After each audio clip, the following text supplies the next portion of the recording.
వాక్యం చదువుకుందాం. నిర్గమకాండం 13వ అధ్యాయం.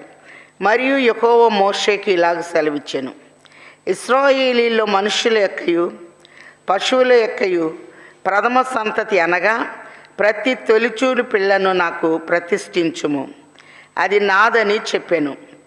మోషే ప్రజలతో ఇట్లెన్ను, మీరు దాసగృహమైన ఐగుప్తు నుండి బయలుదేరి వచ్చిన దినము జ్ఞాపకము చేసుకొనుడి. దయానిధివై ఉన్న తండ్రి, మీ ఏర్పాటును బట్టి, మీ అనాది సంకల్పమును బట్టి 13వ దినములో ప్రవేశపెట్టించిన తండ్రి వందనాలు. నీ బిడ్డలకు మీరు ఇచ్చిన విడుదలను బట్టి వందనాలు.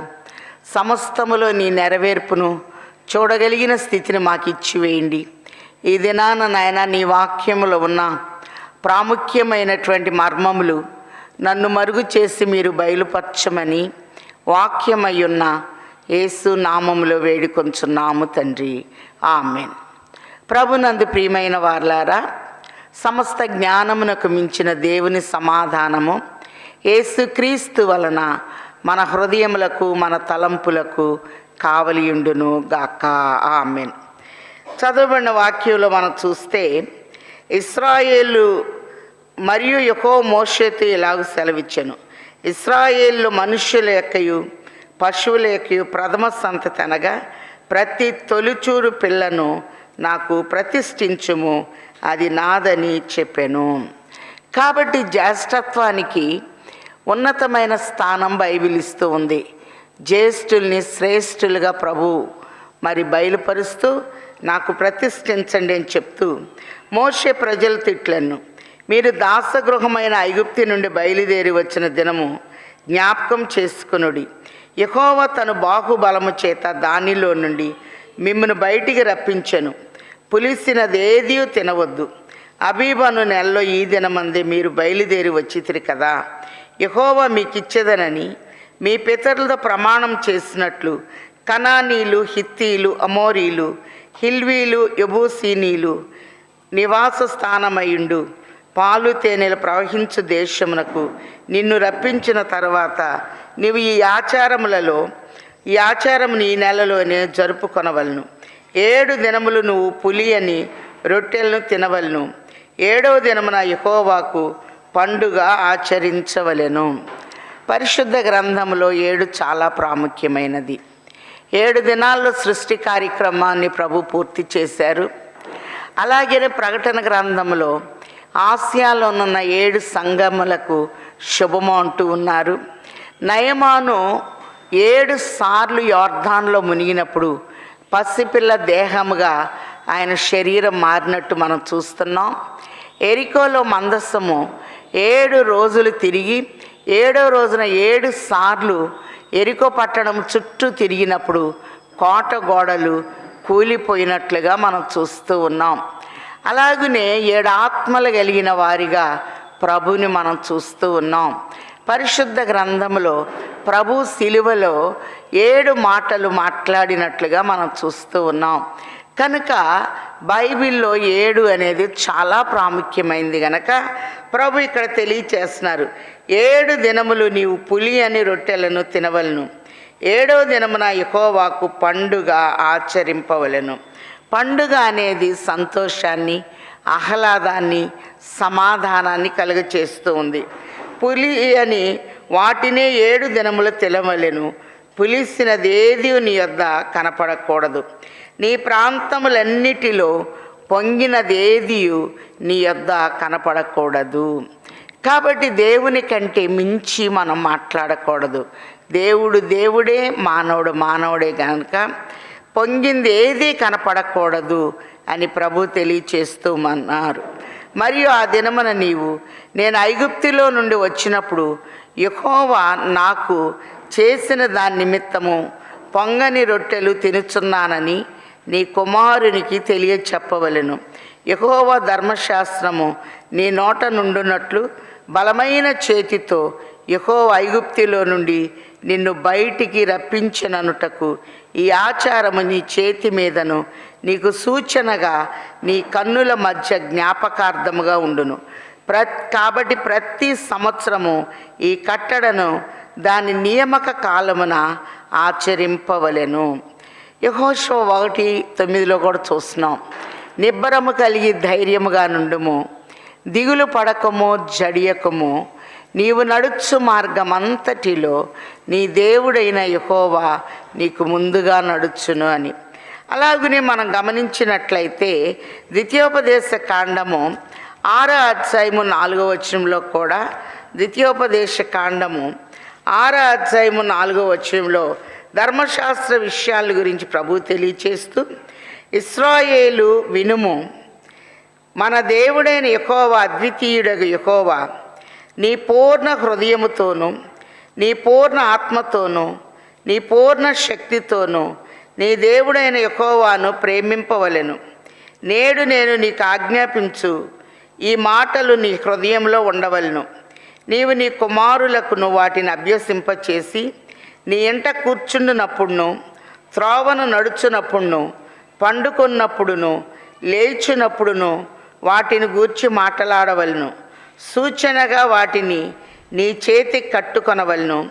అవి నీ కన్నుల మధ్య బాసికము వలె ఉండును. నీ ఇంటి ద్వారబంధముల మీద, నీ గౌనముల మీద వాటిని వ్రాయవలెను. కాబట్టి పూర్ణ మనస్సుతో ప్రభువుని మనం ఆరాధించాలి. యెషయా 26:3 చూస్తున్నాం. ఎవని మనస్సు నీ మీద ఆనుకొనునో వానిని పూర్ణ శాంతి గల వానిగా చేయుదువు అనే మాటలను చూస్తూ ఉన్నాం. సంపూర్ణముగా దేవుని మీద మనం ఆధారపడాలి. ఆయన వాక్యాన్ని ఇంట కూర్చున్నా, నడుస్తున్నా ఎప్పుడు ముచ్చటిస్తూ బిడ్డలకి నేర్పిస్తూ ఉండాలి. మన కన్నుల మధ్య, అందుకే నీ లలాటమును నేను ముద్రించి ఉన్నాను అని ప్రభు తెలియచేస్తూ ఉన్నారు గనక బిడ్డలకు తెలియచేయాలి అని ప్రభు తెలియచేస్తూ ఉన్నారు. అందుకే ప్రకటనలో కూడా 7వ అధ్యాయంలో ముద్రించబడిన వారి లెక్క చెప్పగా వింటిని అని చూస్తున్నాం. ప్రకటన 22:4 మనం చూస్తే, ఆయన దాసులు ఆయన్ని సేవించుచు ఆయన ముఖ దర్శనము చేయుదురు, ఆయన నామము వారి నొసళ్ళ యందు ఉండును అనే మాటలను చూస్తూ ఉన్నాం. 11వ వచనంలో చూస్తే, యెహోవా నీతోనూ నీ పితరులతోనూ ప్రమాణము చేసినట్లు ఆయన కనానీయుల దేశములోనికి నిన్ను చేర్చి దానిని నీకిచ్చిన తరువాత ప్రతి తొలి చూలు పిల్లను, నీకు కలుగు పశువుల సంతతిలో ప్రతి తొలి పిల్లను యెహోవాకు ప్రతిష్ఠించవలెను. వానిలో మగ సంతానము యెహోవాదగును. ప్రతి గాడిద తొలి పిల్లకు వెల ఇచ్చి విడిపించి దానికి మారుగా గొర్రె పిల్లను ప్రతిష్ఠించవలెను. గొర్రె పిల్లకు వెల ఇచ్చి విడిపించాలి. మనం గమనించినట్లయితే మరి గాడిద పిల్లకు వెల ఇచ్చి విడిపించాలి అని ప్రభు తెలియచేస్తూ ఉన్నారు. సంసోను చేతిలో గాడిద ఎముక 1000 మందిని చంపినట్లుగా మనం చూస్తూ ఉన్నాం. బిలాము దారి తప్పినప్పుడు గాడిద చక్కటి మానవ స్వరంతో మాట్లాడుతూ నువ్వు నన్ను ఎందుకు కొట్టావని అడిగినట్లు సంఖ్యాకాండంలో మనం చూస్తూ ఉన్నాం. అలాగనే ఇస్మాయేలు విషయం చెప్తూ, అతడు అడవి గాడిద వంటివాడు, అందరి చేతులు అతని చేయి అందరికీ విరోధముగా ఉండునని అబ్రహాముతో మాట్లాడినట్లుగా మనం చూస్తూ ఉన్నాం. అలాగనే మనం చూస్తే ఆదికాండము 49వ అధ్యాయము 11వ వచనంలో చూస్తే, ఈ ఉత్తమ ద్రాక్షావళికి గాడిద పిల్ల కట్టివేయబడినట్లుగా మనం చూస్తున్నాం. ద్రాక్షావళికి తన గాడిదను, ఉత్తమ ద్రాక్షావళికి తన గాడిద పిల్లను కట్టి ద్రాక్ష రసములో తన బట్టలను, ద్రాక్షాల రక్తములో తన వస్త్రములను ఉతుకును. ద్రాక్షావళిని నేను, తీగలు మీరు అని ప్రభువు చెప్తున్నారు. కాబట్టి గొర్రెపిల్ల ఎందుకు ఇచ్చి గాడిద పిల్లను విడిపిస్తున్నారంటే, ఉత్తమ ద్రాక్షావళికి తన గాడిద పిల్లను కట్టి, అలాగనే ఉత్తమ ద్రాక్షావళికి గాడిద పిల్ల కట్టివేయబడింది, ద్రాక్షావళికి తన గాడిదను కట్టి అనే మాట చూస్తున్నాం. గాడిద పిల్ల ద్రాక్షావళికి కట్టబడింది. అందుకే యోహాను సువార్త 15లో ద్రాక్షవల్లిని నేను, తీగలు మీరు. తీగ ద్రాక్షవల్లితో ఉంటేనే ఫలిస్తుంది. నాకు వేరుగా ఉండి మీరేమీ చెయ్యలేరని ప్రభు తెలియచేస్తూ ఉన్నారు. అలాగే ఆదికాండము 49వ అధ్యాయంలో మనం గమనించినట్లయితే, మరి యాకోబు యొక్క కుమారుడు 6వ కుమారుడు ఇస్సాకారు 2 దొడ్ల మధ్య 14వ వచనం చూస్తున్నాం. పండుకొని ఉన్న బలమైన గార్ధబము. ఇతన్ని ఇస్సాకారుని గార్ధబముతో పోల్చినట్టు చూస్తున్నాం. గార్ధబం భారాన్ని మోస్తుంది, కానీ అతడు విశ్రాంతి ఎక్కడ బాగుంటుందా అని ఎతుకుతున్నాడు. అందుకే వెట్టి చేయు దాసుడగును అనే మాటలను చూస్తూ ఉన్నాం. ఒక ఆయన కొడుకు అస్సలు మాట వినకపోతుంటే, గాడిద కొడుకు ఇంకెంతసేపు నిద్రపోతావు అని కొడుకుని తిడుతూ ఉన్నాడు. ఆయన ఇంటి ముందు నుంచి ఒక గాడిద వెళుతుందట. ఏమయ్యా మాటలు సరిగ్గా రాని, నీ కొడుకునేంటి నా కొడుకు అని తిడుతున్నావు? నీ కొడుకుని నీ కొడుకుగానే ఉంచుకో. బైబిల్లో నాకు చరిత్ర ఉంది. మరియమ్మని నేను బెత్లెహేము వరకు మరి తీసుకొని వెళ్ళాను. యెరూషలేములో ఉన్న వ్యక్తి ఎరికో వైపు వెళుతూ పడిపోతే నా పైన ఎక్కించుకొని పూటకోళ్ళ వానింటికి తీసుకొని వెళ్ళాను. మట్లాదివారం రోజున ప్రభుని యెరూషలేము వీధుల్లో తిప్పుచ్చు నేను యెరూషలేము దేవాలయంలోనికి తీసుకొని వెళ్ళాను. అలాగనే ఎంత భారాన్నైనా మోస్తాను. మరి మరియా, యోసేపు, శిశువయ్యున్న యేసు ప్రభుని వాగ్దాన దేశమైన ఇశ్రాయేల్ దేశం నుండి ఐగుప్తు దేశానికి భారం మోస్తూ తీసుకెళ్ళాను. బిలాముతో మానవ స్వరంతో మాట్లాడాను. బిలాము చూడలేని దర్శనాన్ని నేను చూచాను. నాకు ఇంత చరిత్ర ఉంటే, నీ కొడుకు ఎప్పుడు నిద్రపోతూ ఉంటాడు, పని చేయడు, గాడిద కొడుకు అంటావా? కాబట్టి నీ కొడుకుని నీ కొడుకుగానే ఉంచుకో అని గాడిద మాట్లాడినట్టు చూస్తూ ఉన్నాం. అలాగనే ఆంధ్రప్రదేశ్తో కీర్తనలో కూడా చాలా రాగాల్ని గాడిద కాంబోజీ రాగము అని పైన హెడ్డింగ్ని మనం చూస్తూ ఉంటాం. అలాగే సంసోన్ చేతిలో కూడా మరి గాడిద ఎముక 1000 మందిని చంపటానికి ఒక కత్తిలాగా ఉపయోగపడినట్లుగా చూస్తూ ఉన్నాం. మరి ప్రభు కూడా మనకు చక్కగా బయలుపరుస్తూ ఉన్నారు.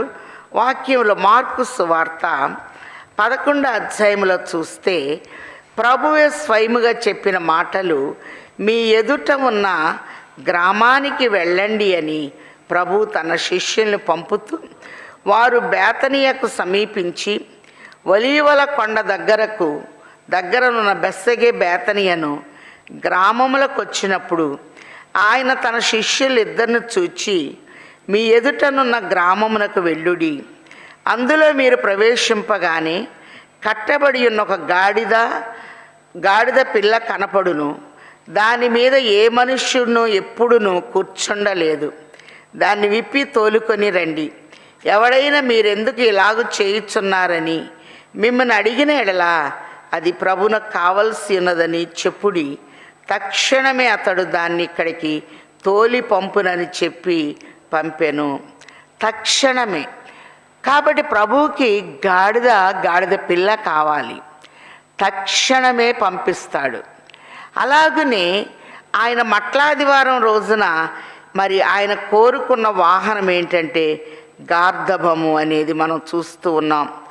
గాడిద పిల్ల మీద వస్త్రాలు వేయబడినట్లు మనం చూస్తూ ఉన్నాం. 4వ వచనంలో, వారు వెళ్ళగా వీధుల ఇంటి బయట తలవాకిట కట్టబడి ఉన్న గాడిద పిల్ల ఒకటి వారికి కనపడగా దాన్ని విప్పుచుండగా అక్కడ నిలిచి ఉన్న వారిలో కొందరు, మీరేమి చేయుచున్నారు? గాడిద పిల్లని ఎందుకు విప్పుచున్నారని వారిని అడిగిరి. అందుకు శిష్యులు యేసు ఆజ్ఞాపించినట్టు వారితో చెప్పగా వారు పోనిచ్చిరి. వారు ఆ గాడిద పిల్లను యేసు వద్దకు తోలుకొని వచ్చి తమ బట్టలు దానిపైన వేయగా ఆయన దాని మీద కూర్చుండెను. అనేకులు తమ బట్టలను దారి పొడుగున పరిచిరి. కొందరు తాము పొలములో నరికిన కొమ్మలను పరిచిరి. మరియు ముందు వెళ్ళుచుండిన వారు వెనుక వచ్చుచుండిన వారును జయము ప్రభు పేరట వచ్చువాడు స్తుతింపబడునుగాక. వచ్చుచున్న మన తండ్రి అయిన దావీదు రాజ్యము స్తుతింపబడునుగాక. సర్వోన్నతమైన స్థలముల్లో జయమని కేకలు వేయుచుండిరి. ప్రభు గాడిద మీద కూర్చున్నప్పుడు గాడిదని క్రింద నడవనీయలేదు. అలాగునే రాజును సన్మానించాలి అంటే వస్త్రాలు పరిచి తీసుకొని వెళతారు.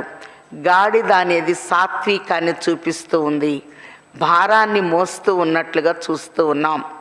అంత మాత్రమే కాదు, ఇక్కడ మనం గమనించినట్లయితే మరి ఇశ్రాయేలీల భవిష్యత్తు అనేది మరి ద్రాక్షావళిలో కనపడుతూ ఉంది.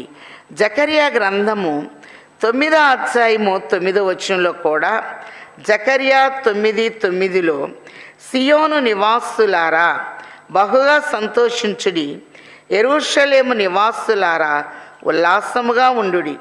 నీ రాజు నీతిపరుడును రక్షణ గలవాడును దీనుడనై గాడిదను గాడిద పిల్లను ఎక్కి నీ యొద్దకు వచ్చుచున్నాడు. గాడిద పిల్ల. మరి కొంతమంది గాడిద అంటే పాత నిబంధన, గాడిద పిల్ల అంటే క్రొత్త నిబంధన. నీ యొద్దకు వచ్చుచున్నాడు. కాబట్టి గాడిద పిల్లనెక్కి తండ్రి మన దగ్గరికి వస్తున్నారంటే నీ భారాన్ని నేను మోస్తానని సాత్వికముతో తండ్రి మన మధ్యకు వస్తూ ఉన్నట్లుగా మనం చూస్తూ ఉన్నాం. అందుకే వాక్యంలో చూస్తే గొర్రె పిల్లని ఇచ్చి గాడిద పిల్లను విడిపించవలెను అనే మాటల్ని ప్రభు తెలియచేస్తూ ఉన్నారు. ప్రతి తొలి సంతానములో మొగది ప్రభువుకి ప్రతిష్ఠించబడుతుంది అని తెలియచేస్తూ ప్రతి గాడిద తొలి పిల్లను వెల ఇచ్చి విడిపించి దానికి మారుగా గొర్రె పిల్లను ప్రతిష్ఠించవలెను. ఇదిగో లోక పాపములు మోసుకొని పోవు దేవుని గొర్రె పిల్ల అని నిన్నటి దినాన్ని చెప్పుకున్నాం. గొర్రె పిల్ల మరి గాడిద పిల్లకు బదులు ప్రతిష్ఠించబడుతూ ఉన్నట్లుగా మనం చూస్తూ ఉన్నాం. అట్లు దాన్ని విడిపించని ఎడల దాని మెడను విరగతీయవలెను. నీ కుమారులు తొలిచూలి అయిన ప్రతి మగవాన్ని వెల ఇచ్చి విడిపింపవలెను. ఇక మీదట మీ కుమారులు ఇది ఏమిటని నిన్ను అడుగునప్పుడు నీవు వాణ్ణి చూచి బాహుబలము చేత యెహోవా దాసగృహమైన ఐగుప్తిలో నుండి మనల్ని బయటికి రప్పించెను. ఫరో జనులను పోనీయకుండా తన మనస్సును కఠినపరచుకొనగా యెహోవా మనుష్యుల తొలి సంతానమేమి జంతువుల తొలి సంతానమేమి ఐగుప్తు దేశంలో తొలి సంతానమంతయు సంహరించెను. ఈ హేతువు చేతను నేను మగదైన ప్రతి తొలిచూలు పిల్లను యెహోవాకు బలిగా అర్పించుతును. అయితే నా కుమారుల్లో ప్రతి తొలి సంతానము వెల ఇచ్చి విడిపించుదనని చెప్పుమెన్ను. బాహుబలము చేత యెహోవా మనలను ఐగుప్తులో నుండి బయటికి రప్పించెను గనక ఆ సంగతి నీ చేతి మీదను నీ కన్నుల మధ్య లలాట పత్రికగా ఉండవల్లని చెప్పాను. కాబట్టి దేవుడు దాస్య గృహమైన ఐగుప్తిలో నుంచి తొలి సంతానానికి చక్కటి విడుదలిచ్చారు గనక ఇది సాక్ష్యముగా ఉండాలి. నీ పిల్లల తరాలకి నీవు దీన్ని వివరించాలి అని ప్రభు తెలియచేస్తూ ఉన్నారు. 17వ వచనం చూద్దాం. మరియు ఫరో ప్రజలను పోనీయగా దేవుడు ఈ ప్రజలు యుద్ధము చూచున్నప్పుడు వారు పశ్చాత్తాపడి ఐగుప్తునకు తిరుగుదురేమనుకొని ఫిలిస్తీన్ల దేశము సమీపమైన ఆ మార్గమున వారిని నడిపింపలేదు. అయితే దేవుడు ప్రజలను చుట్టుదారియగు ఎర్ర సముద్రపు అరణ్య మార్గమున నడిపించెను. ఇశ్రాయేలీలు యుద్ధ సన్నదులై ఐగుప్తులో నుండి వచ్చిరి. మరియు మోషే యోసేపు ఎముకలను తీసుకొని వచ్చెను. యోసేపు చెప్తూ ఉన్నాడు ఆదికాండము 50:26 నిశ్చయముగా దేవుడు మిమ్మల్ని చూస్తాకొస్తాడు గనక నా ఎముకల్ని వాగ్దాన దేశానికి తీసుకొని వెళ్ళండి అని చెప్పి వారికి ఆజ్ఞాపించారు గనక వీరు ఎముకలను తీసుకొని వచ్చినట్లుగా మనం చూస్తూ ఉన్నాం. అలాగనే మరి నిశ్చయముగా దర్శనమిచ్చును. అప్పుడు మీరు నా ఎముకలను ఇక్కడ నుండి తీసుకొని పోవాలని ఇశ్రాయేల్ చేత రూఢిగా ప్రమాణం చేయించిండెను. వారు సుక్కోతు నుండి ప్రయాణమైపోయి అరణ్యము దగ్గరనున్న యాతాములో దిగిరి. కాబట్టి రామశేషు నుంచి బయలుదేరి సుక్కోతుకి వారు వచ్చినట్లు నిర్గమాకాండము 12:37 చూచాం. బలమైన స్థలములో నుండి దీనత్వం కలిగిన స్థలములోనికి వచ్చారు. అలాగే సుక్కోతు నుండి ప్రయాణమై అరణ్యము దగ్గరనున్న యాతాములో దిగిరి. యాతాము అనగా సరిహద్దు. ప్రభువులో మనం ఉన్నప్పుడు సముద్రానికి ఇసుకను సరిహద్దుగా వేసిన తండ్రి చక్కటి సరిహద్దులను తూర్పు, పడమర, ఉత్తర, దక్షిణమని చక్కటి దిక్కులను సరిహద్దులుగా నియమించినట్టు మనం చూస్తూ ఉన్నాం. 21వ వచనంలో చూస్తే వారు పగలు రాత్రియు ప్రయాణం చేయనట్లుగా ఆయన త్రోవలో వారిని నడిపించుటకై పగటి వేళ మేఘస్తంభములోను వారికి ఎలిగించుటకై రాత్రి వేళ అగ్నిస్తంభంలోను ఉండి వారికి ముందుగా నడుచుచూ వచ్చెను. కాబట్టి ప్రభువు వీరికి ముందుగా నడుస్తూ ఉన్నట్లుగా మనం చూస్తూ ఉన్నాం. అలాగనే 2 స్తంభాలని దేవుడు ఏర్పాటు చేశారు. అగ్ని స్తంభము, మేఘస్తంభము అనే మాట చూస్తున్నాం. పగలంతా మేఘము మరి చల్లదనాన్ని ఇస్తూ ఉన్నట్లుగా మనం చూస్తూ ఉన్నాం. అలాగనే మనం చూస్తే ఈ మేఘము అనేది యెషయా గ్రంథము 6వ అధ్యాయం 3వ వచనంలో దేవదూతలు స్తుతిస్తున్నారు. వారు సైన్యములకు అధిపతి యెహోవా పరిశుద్ధుడు పరిశుద్ధుడు పరిశుద్ధుడని గానా ప్రతిగానాలు చేస్తూ ఉన్నప్పుడు గడప కమ్ముల పునాదులు కదులుచు మందిరము ధూమముతో నిండగా. ధూమం అంటే పొగ, ఒక కృతజ్ఞత పూరితమైన పొగ వచ్చినట్టు చూస్తున్నాం. ఎందుకంటే మరి ప్రభు ఎమ్మాయి మార్గంలో బాటసారులతో నడిచేటప్పుడు వారు ఒక మాట అన్నారు. ఆయన మనతో మాట్లాడుచున్నప్పుడు మన హృదయం మనలో మండుచుండలేదా అని వారు మాట్లాడినట్లుగా మనం చూస్తున్నాం. 141వ కీర్తన 2లో కూడా దావీదు చేతులెత్తుట స్తుతి చెల్లించుటే, ఆయన ఎప్పుడైతే స్తుతి చెల్లిస్తున్నాడో ఒక ధూమము వలె, ఒక పొగవలే బయటికి వస్తున్నట్లుగా మనం చూస్తూ ఉన్నాం. కాబట్టి వీరి ప్రయాణంలో ధూమ స్తంభము అనగా మేఘమే ఒక స్తంభం అయినట్లుగా చూస్తున్నాం. సహజంగా మేఘాలు కదిలిపోతూ ఉంటాయి. కదిలిపోయే మేఘాలని స్తంభాలుగా దేవుడు నిలబెట్టినట్టు చూస్తూ ఉన్నాం. 2వది అగ్ని స్తంభము. రాత్రి వేళ అగ్ని స్తంభము. నా మాటలు అగ్ని వంటివి కాదా, బండను బ్రద్దల కొట్టు సుత్తె వంటిది కాదా అని ప్రభు తెలియచేస్తూ ఉన్నారు. నిర్గమాకాండం 19వ అధ్యాయంలో ప్రభువు పర్వతం మీదకి సీనాయి కొండ మీద దిగొస్తే పర్వతమంతా అగ్నిమయమై కాలిపోతూ ఉన్నట్లుగా చూస్తూ ఉన్నాం. ఈరోజు కూడా సీనాయి కొండను చూస్తే అది మరి ఏం చెట్లు ఏముండవు, కాలిన కొండలాగానే మనకి కనపడుతూ ఉంటుంది. సీనాయి కొండకి 3 పేర్లు అని చెప్పుకున్నాం. హోరేబ్ అని, దేవుని పర్వతము అని, అలాగే సీనాయి అని చెప్పుకున్నాం. మరి ఇక్కడ 7 స్తంభాలను చూచి మనం ముగింపు చేసుకుందాం. 1 అగ్ని స్తంభము. మన తండ్రి అగ్ని వంటి వారై ఉన్నారు. అలాగనే ఆయన దహించు అగ్ని. ప్రభువుని మనలోనికి ఆహ్వానించినప్పుడు మనలో దేవునికి ఇష్టము లేని ప్రతి బలహీనతని కాల్చివేసి నిష్కళంక పావురాలుగా తండ్రి మనల్ని సిద్ధపరచువారై ఉన్నారు అని ప్రభు తెలియచేస్తూ ఉన్నారు. అలాగే ధూమ స్తంభము అనేది చల్లదనాన్ని ఇస్తూ ఉంది. మనం దేవుని స్తుతించేటప్పుడు ఒక కృతజ్ఞత అనే పొగ రావాలి. మరి సాంబ్రాన్ని చితగొట్టి నిప్పులు వేసామనుకోండి, ఒక చక్కటి సువాసన కలిగిన పొగ అనేది వస్తుందంటే కృతజ్ఞత. 3వ స్తంభాన్ని మనం చూచినట్లయితే మరి ఉగ్రతను చూపిస్తూ ఉంది. మాట వినకపోతే మరి భయంకరమైన ఉగ్రత వస్తుంది. మరి అబ్రహాం గారి ప్రార్థన బట్టి సొదొమ గొమొర్రాని దేవుడు కాల్చివేస్తాను అన్నారు. లోతు కుటుంబాన్ని బయటికి తీశారు. మరి మీరు వెనక్కి తిరిగి చూడొద్దు అన్నారు. వెళుతూ వెళుతూ అయ్యో ఊరేమైపోతుందో అని ఆమె వెనక్కి తిరిగి చూచినప్పుడు ఉప్పు స్తంభంగా అయింది. అది కరగదు, అరగదు. అందుకే లేవియా కాండము 2లో మనం చూస్తున్నాం, నీ నైవేద్యములన్నిటిలో ఉప్పు చేర్చవలెను. ప్రభు అంటున్నారు, మీరు లోకమునకు ఉప్పై ఉన్నారు అని. ఉప్పు అన్నేసి చూడు నన్నేసి చూడు అంటుంది, రుచిని తెలియచేస్తూ ఉంది. కాబట్టి అవిధేయత ఎప్పుడైతే లోతు భార్యలో వచ్చిందో ఆమె ఉప్పు స్తంభముగా మారినట్టు చూస్తున్నాం.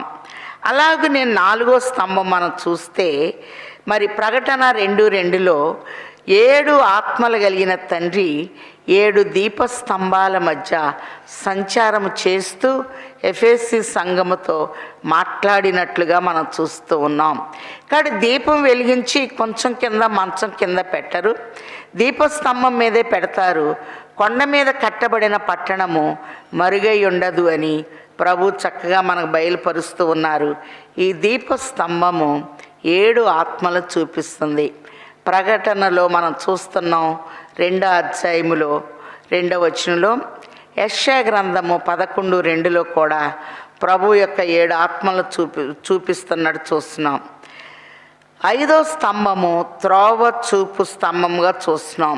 ఇర్మియా 31:21లో చూస్తే త్రోవ చూపు స్తంభాలుగా మనం ఉండాలి, ఇతరులకి మార్గాన్ని చూపించాలి. అందుకే యోబు గ్రంథం 23:10లో చూస్తే మరి నేను నడుచు మార్గం ఆయనకు తెలియను, ఆయన నన్ను శోధించిన తర్వాత సువర్ణము వలె కనబడుదును అనే మాటను చూస్తూ ఉన్నాం. కాబట్టి నేనే మార్గమును సత్యమును జీవమునై ఉన్నాను అని ప్రభు అంటున్నారు గనక ఇతరులకి మార్గము త్రోవ చూపించే స్తంభాలుగా మనం ఉండాలి. 6వ స్తంభము జయమిచ్చిన స్తంభము. ప్రకటన 3వ అధ్యాయం 12వ వచనంలో చూస్తే, లోకమంతటి మీదకు శ్రమ వచ్చినా నీవు నా వాక్యాన్ని గైకొన్నావు గనక నిన్ను నేను కాపాడుతానని ఫిలదెల్ఫియా సంఘంతో చెప్తూ, జయించు వాణ్ణి నా మందిరములో ఒక స్తంభముగా నేను నిలబెడతాను. ప్రతిదీ జయించాలి మనం. ప్రభు ప్రతి శోధన జయించాడు. శోధన సహించువాడు ధన్యుడు, అతడు శోధన యందు నిలిచిన వాడైతే నేను జీవ కిరీటాన్ని ఇస్తానని ప్రభు తెలియచేస్తూ ఉన్నారు. 7వ స్తంభము సత్యం అనే స్తంభము. ప్రభు అంటున్నారు, నా పిల్లలు సత్యమును అనుసరించి నడుచుకొనుచున్నారని వినుట కంటే నాకెక్కువైన సంతోషము లేదు అని ప్రభు తెలియచేస్తూ ఉన్నారు. తిమోతికి రాసిన 1వ పత్రిక 3వ అధ్యాయము 15వ వచనంలో, జీవము కలిగిన దేవుని సంఘములో ప్రజలు ఎలాగున ప్రవర్తించవలెనో నీకు తెలియచేస్తున్నాను. ఆ సంఘము సత్యమునకు ఆధారమును స్తంభమునై ఉన్నది. కాబట్టి ఇశ్రాయేలీల ప్రయాణములో 2 స్తంభాలు, తండ్రి యందు నేను, నా యందు తండ్రి ఉన్నాడని నమ్ముట లేదా? నేను మీతో చెప్పుచున్న మాటలు నా అంతటా నేను చెప్పుట లేదు, మేము ఇమిడి ఉన్నాము అని ప్రభు మాట్లాడుతూ ఉన్నారు గనక ఈ దినాన మరి తొలి సంతతిని ప్రతిష్ఠించమని ప్రభు తెలియచేస్తూ ఉన్నారు. అంత మాత్రమే కాదు, 7 స్తంభాలను మనం చూచాం. మరి గాడిద పిల్లను విడిపించటానికి గొర్రె పిల్లనివ్వాలి అని, మీరు విలువ పెట్టి కొనబడిన వారు అని, అలాగనే మరి కనానీలు, హిత్తీలు, ఇల్వీలు, ఫిలిస్తీలు ఉన్న ఆ దేశములోనికి, పాలు తేనెలు ప్రవహించే దేశములోనికి నేను మిమ్మల్ని నడిపిస్తాను అని ప్రభు మనతో మాట్లాడుతూ ఉన్నారు గనక ఆయన వాగ్దానాలను చేపట్టుకొని ఆయన ఇచ్చేటటువంటి ప్రతి వాగ్దానము మనం లలాటము దగ్గర మన చేతికి కట్టుకొని మహిమ నుండి అధిక మహిమకు వెళ్ళగలిగిన స్థాయిని తండ్రి ఆయన బిడ్డలమైన మనకు ముమ్మరముగా దయచేయును గాక. ఆమేన్. ప్రార్థన చేసుకుందాం. ప్రధాన బోధకుడు అయ్యున్న తండ్రి, వందనములు. మీ మాటలు వెండి అంతా పవిత్రములు నాయన. నీ మాటల్లో ఉన్న సత్యమును గ్రహించగలిగిన జ్ఞానశక్తినివ్వండి. అలాగే నిన్నటిది నాన్న పస్కా నాయన బలిని అర్పించినప్పుడు విడుదల అనేది మీరు ఇచ్చివేసిన తండ్రి, వందనాలు. ప్రతి కుటుంబము నాయన రక్తము ఏ గృహములో అయితే నిలువ కమ్ములకు పైన పోయబడుతుందో సంహార దూట దాటిపోయినట్టు మేము చూస్తూ ఉన్నాం. ఐగుప్తులో నుంచి వారు నడిపింపబడినప్పుడు చట్టాలని కట్టడలనిచ్చి మీరెప్పుడూ ఇది జ్ఞాపకం చేసుకోవాలి, పొంగింది మీరు ఏది తినకూడదు అని నాయన కొన్ని హెచ్చరికలు నేటి దినాన తెలియచేసిన తండ్రి వందనాలు. మీరు ఆత్మ ఉన్నారు గనక ఆత్మతో సత్యముతో ఆరాధిస్తూ ఇశ్రాయేలీలకు ఇచ్చిన చట్టాలు మాకు కూడా ఇస్తూ ఉన్నారు గనక ప్రథమ స్థానం మీకు ఇస్తూ నాయన 7 స్తంభాలని మా ముందుంచారు గనక స్తంభమై ఉన్న నిన్ను మేము అనుసరిస్తూ నీ అడుగు జాడల్లో నడవగలిగిన శక్తిని నాకు మాకు ఇచ్చివేయండి. నీ రెక్కలు నేను ఇప్పటివరకు కాపాడినందుకై వందనాలు. ప్రపంచంలో ఉన్న అధికారుల్ని అందరినీ దీవించండి, చక్కటి ఆలోచనలతో నింపండి, ప్రతి కుటుంబాన్ని దర్శించండి. ఏ కుటుంబంలో ఏ లోటు ఉందో నాయన లోటులన్నీ మీరు తీర్చండి, ప్రతి కుటుంబాన్ని మీరు ఆదరించండి తండ్రి వందనాలు. అలాగనే నిన్ను బట్టి ప్రతి కుటుంబము ఏర్పడి ఉన్నది గనక ఆదరణకర్తగా మీరెళ్ళి నీ బిడ్డల కుటుంబంలో ఏ లోటు ఉన్నా తీర్చివేయండి. వివాహాలు కావలసిన వారికి శీఘ్రముగా జరిగించండి. వివాహాలు జరిగిన వారికి చక్కటి సంతానపు దీవెనిచ్చి వర్ధల్ల చేయండి. అలాగే ప్రతి కుటుంబాన్ని నీ ఆత్మ నడిపింపుతో వెలిగింప చేయండి తండ్రి వందనాలు. అలాగే చిన్న బిడ్డలను దీవించండి, వృద్ధులైన వారికి మంచి ఆరోగ్యమునిచ్చి నీ కాపుదల్లో భద్రపరచండి. నాయన కృప వెంబడి కృపను ఇచ్చి నీ నామములు వర్ధల్ల చేయమని మా కొరకు ప్రాణం పెట్టి తిరిగి లేచి మమ్మల్ని అందరినీ ఆశీర్వదించుచు మమ్మల్ని నడిపించుచున్న యేసయ్య అతి శ్రేష్ఠ నామములో బ్రతిమిలాడి వేడుకొనుచున్నాము తండ్రి, ఆమెన్. అదృశ్యుడైన తండ్రి యొక్కయు అద్వితీయుడైన కుమారుని యొక్కయు అంతరంగ నివాసి అయిన పరిశుద్ధాత్మ తండ్రి సంపూర్ణ సహాయము సమృద్ధి సమకూర్పు సదా తోడయుండి తండ్రి చెయ్యి పట్టి మనల్ని నడిపించి ఉన్నతమైన స్థానములో నిలబెట్టును గాక, ఆమెన్. అందరికీ మరణాత.